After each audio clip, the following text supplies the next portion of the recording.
জোয়া আজকাল নিজেকে নিয়ে একটু বেশি দেখনদারি করছে। শিক্ষকদের সামনে খুব ভালো সাজে, কিন্তু নিজের নোটস পর্যন্ত কাউকে শেয়ার করে না। একেবারে স্বার্থপর আর দ্বিমুখী মেয়ে, তাই নাকি? তাহলে ওকে একটা শিক্ষা দিতেই হবে। কি হয়েছে জোয়া? আমার নোটস ব্যবহার করে আবার আমার পেছনে আমারই বদনাম করছো? আমি এমন কিছুই করিনি। কে বলেছে তোমাকে? তাকে সামনে আনো, সামনাসামনি কথা হবে। আমি নিজের চোখে দেখেছি, নিজের কানে শুনেছি। কোনো প্রমাণ ছাড়া এভাবে কাউকে দোষ দিচ্ছ কিভাবে? আজ ক্যান্টিনের খাবারটা দারুণ ছিল, তাই না? হ্যাঁ, খুবই মজা ছিল। আরে নোটসই তো ছিল, দিতে না চাইলে দিও না।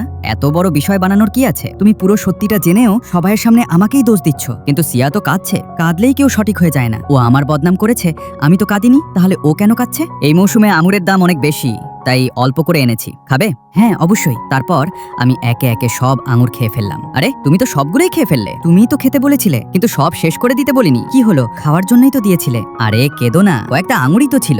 এসব নিয়ে ঝগড়া করো না। তুমি তো জানো ও কেমন, ওর সঙ্গে তর্ক করে লাভ নেই। আরে মনে হচ্ছে জোয়া আবার কেঁদে ফেলেছে। তোমাদের আসল ঘটনা কিছুই জানা নেই। এখান থেকে চলে যাও। তাড়াতাড়ি নাস্তা নিয়ে এসো, খুব ক্ষুধা লেগেছে। কি আনবো? আমি যে নাস্তা আনতে বলেছিলাম সেটা কোথায়? ওহ, আমি ভুলে গেছি। নিজেরটার কথাও মনে ছিল না। ইচ্ছা করেই করেছো, তাই না? না, সত্যি বলছি, ইচ্ছা করে করিনি। দুঃখিত।